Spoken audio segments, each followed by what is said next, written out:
آپ سب کو اس نئی قسط نمبر 4 جس کا عنوان ہے مسلمانوں کی الجھنوں کے جوابات، ہم اس میں آپ کو خوش آمدید کہتے ہیں۔ آج ہم اس نظریے پر نگاہ کریں گے کہ مقدس تثلیث کیا ہے اور ذاکر نائک نے اس کو کیسے سمجھا۔ تو آپ آرام سے بیٹھیں اور بائبل کی ان غلط فہمیوں اور الجھنوں کی تردید کو سمجھیں۔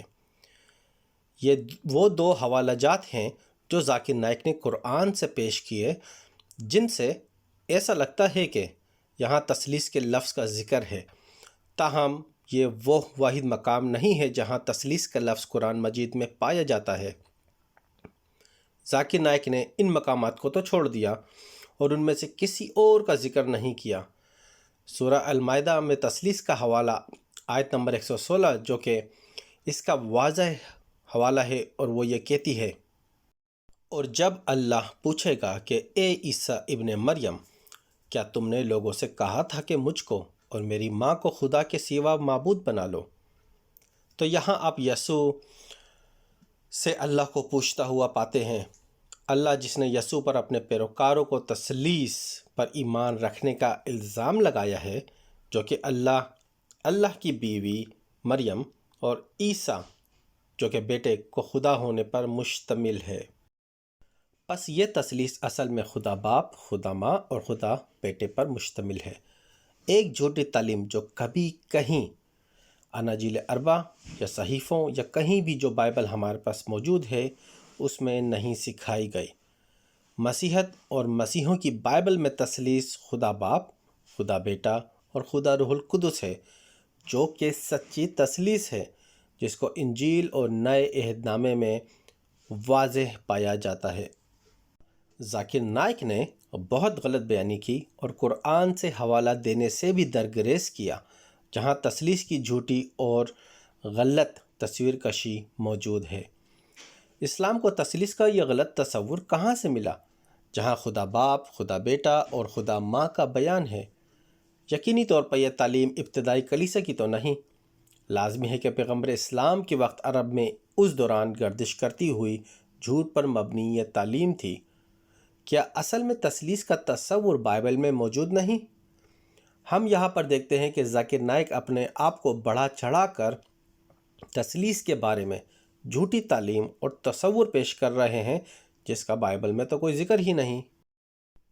وہ بائبل سے ان آیات کا حوالہ دیتے ہیں جو بظاہر تثلیث کی طرف اشارہ تو کرتی ہیں، جو سب سے زیادہ واضح آیات بھی ہیں تثلیث کے بارے میں۔ وہ پائی جاتی ہیں متی کی انجیل کے باب 28 اور آیت نمبر 18 میں۔ جب شاگردوں نے یسوع کو دیکھا تو ان کی عبادت کی۔ آیت نمبر 18 میں، پھر یسوع آئے اور ان سے کہا، آسمان اور زمین کے تمام اختیارات کو مجھے دیا گیا ہے، لہٰذا جاؤ اور سب قوموں میں شاگرد بناؤ، انہیں خدا باپ، خدا بیٹے اور روح مقدس کے نام سے بپتسمہ دو، اور آیت 20 میں، ان کو میری اطاعت کرنا سکھاؤ جس کا میں نے تم کو حکم دیا ہے، اور یاد رکھو کہ میں ہمیشہ اور آخر تک تمہارے ساتھ ہوں۔ لہٰذا یہ آیت متی کی انجیل کے باب 28 اور آیت 17 سے 20 تک بہت واضح ہے کہ یسوع خداوند نے فرمایا، جاؤ اور دنیا کی ہر قوم میں یعنی شاگرد بناؤ، اور انہیں مقدس تثلیث خدا باپ، خدا بیٹے اور روح قدس کے نام میں بپتسمہ دو، جس کا مقدس بائبل میں، نئے عہد نامے اور نبیوں کے صحیفوں میں بیان ہے۔ اور یہ وہی سچی تثلیث ہے جس کو خود یسوع المسیح نے اپنے منہ سے فرمایا تھا۔ تو یہ کہنا کہ پرانے عہد نامے اور بائبل میں کوئی تثلیث کا ذکر نہیں اور بائبل سچی نہیں، سراسر جھوٹ ہے، اور ذاکر نائک نے بالکل ایسا ہی کیا اور کتاب مقدس کو توڑ مروڑ کر ایک بار پھر غلط بیانی کے ذریعے یسوع المسیح کی تعلیم کو ہمارے سامنے پیش کیا۔ شروع سے آخر تک ذاکر نائک نے کلام مقدس کو نامناسب طور سے پیش کیا اور کچھ آیتوں کو کتاب مقدس سے چن چن کر سیاق و سباق سے ہٹ کر اور ان آیات کے پیغام کو نظر انداز بھی کر کے یہ بتایا جو کہ بہت ہی وحشیانہ اور غیر نامناسب تعلیم ہے جو کہ سچی تثلیث نہیں۔ اب یہاں وہ یسوع المسیح کے بیانات کو اور انہیں سیاق و سباق سے ہٹ کر پیش کرنے کی یک طرفہ الجھن والی تصویر کو پیش کرتے ہیں۔ ہمارے پاس انجیل کی دوسری آیات بھی ہیں، خاص طور پر یوحنا کی انجیل میں، جہاں یسوع المسیح نے اپنی شناخت خود کو خدا اور الوہیت کے طور پہ کری۔ میں آپ کو یوحنا کی انجیل کی وہ آیت بتاتا ہوں۔ یوحنا کی انجیل کے باب 10 میں ہم دیکھتے ہیں کہ آیت 27 میں یسوع نے کہا تھا، میری بھیڑیں میری آواز سنتی ہیں اور میں جانتا ہوں اور وہ میری پیروی کرتی ہیں۔ آیت نمبر 28، میں ان کو ہمیشہ کی زندگی دیتا ہوں اور وہ کبھی ہلاک نہیں ہوں گے، کوئی بھی ان کو میرے ہاتھ سے چھین نہیں سکے گا، جن کو میرے خدا باپ نے مجھے سونپا ہے، اور وہ سب سے بڑا اور عظیم ہے، اور انہیں میرے باپ کے ہاتھ سے بھی کوئی چھین نہیں سکتا۔ مطالعے کے لیے میں اور میرا باپ ایک ہیں کو یہاں یہ کہتے ہوئے دیکھتے ہیں کہ ان کے پاس جس کو وہ چاہیں دائمی اور ابدی زندگی دینے کی طاقت اور اختیار ہے، لہٰذا نجات یسوع المسیح کے ذریعے سے ہی ہے۔ اور یسوع نے یہ کہتے ہوئے جاری رکھا کہ وہ کبھی ہلاک نہ ہوئیں گے اور ان کو کوئی میرے ہاتھ سے چھین بھی نہیں سکتا۔ کس کے ہاتھ سے؟ یسوع المسیح کے ہاتھ سے۔ یسوع کا ہاتھ اتنا بڑا ہے جس میں تمام جہانوں کے مردوں اور عورتوں کی روحیں سما سکتی ہیں، کیونکہ یسوع صرف ایک عام سے انسان نہیں، وہ صرف انسان نہیں بلکہ آیت 30 میں یہ اس بات کا دعویٰ کیا ہے کہ جو یسوع المسیح اور خدا باپ ایک ہی ہیں، وہ جوہر، کردار اور الوہیت میں ایک ہیں، یعنی خدا۔ یہودی اس کے بارے میں جانتے تھے اور وہ بہت واضح طور پہ سمجھ بھی گئے تھے کہ یسوع کیا کہنے کی کوشش کر رہے ہیں۔ تو آیت 31 میں پھر کیا ہوا؟ آیت کو پڑھیں۔ یہودی رہنماؤں نے یسوع کو سنسار کرنے اور جان سے مارنے کے لیے پتھر اٹھائے۔ 32 میں یسوع نے ان سے کہا کہ میں نے تم کو بہت سے اچھے عمل دکھائے ہیں، تو تم کون سی وجہ سے مجھے پتھر مارنے پر متفق ہو؟ آیت 33، یہودی سرداروں نے جواب دیا کہ ہم تم کو اچھے کاموں کے لیے نہیں بلکہ جو بلیسفیمی کے لیے پتھر مارتے ہیں، کیونکہ تم انسان ہو اور خدا ہونے کا دعویٰ کر رہے ہو۔ تو آپ نے دیکھا آیت 33 سے ہم سیکھتے ہیں کہ یسوع کے زمانے اور یسوع کے دن کے یہودی یسوع کے الفاظ کو اس وقت سمجھتے تھے جب آپ نے کہا میں اور میرا باپ ایک ہیں۔ اس کا مطلب یہودی واضح طور پہ سمجھتے تھے، وہ خدا ہونے اور اپنی الوہیت کا دعویٰ کر رہے تھے، اسی لیے ان کو سزا دینے کی کوشش کری گئی اور مارنے کے لیے پتھر اٹھائے۔ لیکن یسوع اپنی جگہ پر قائم رہے اور وہاں سے پیچھے بالکل نہیں ہٹے، اور یہ بھی نہیں کہا کہ نہیں نہیں نہیں، میں نے غلطی سے ایسا کہہ دیا تھا، یا آپ غلط سمجھے ہو میری بات کو، میں نے تو خدا ہونے کا کوئی دعویٰ ہی نہیں کیا۔ بے شک یسوع نے اس سے انکار نہیں کیا، بلکہ پھر بھی کہا کہ میں اور میرا باپ ایک ہیں، اور یہ کہ ایک ایسی چیز جس کا یسوع المسیح کی منسٹری خدمت کے شروع ہونے سے آخر تک کا انکار نہیں مل سکتا۔ انجیل کے ایک اور حصے میں یوحنا کے باب 14 آیت 8 سے 11 میں یسوع نے ایک اور بیان دیا کہ وہ خدا تھے اور ان کے اندر خدائی اور الوہیت تھی، اور یوحنا باب 14 کی آیت نمبر 8 میں فلپ نے کہا، خداوند ہمیں خدا باپ کو دکھائیں تو ہم بہت مطمئن اور خوش ہوئیں گے۔ آیت نمبر 9 میں یسوع نے جواب دیا، کیا میں اتنے عرصے سے تمہارے ساتھ ہوں اور تم مجھے نہیں جانتے ہو؟ فلپ، جس کسی نے مجھے دیکھا اس نے خدا باپ کو دیکھا۔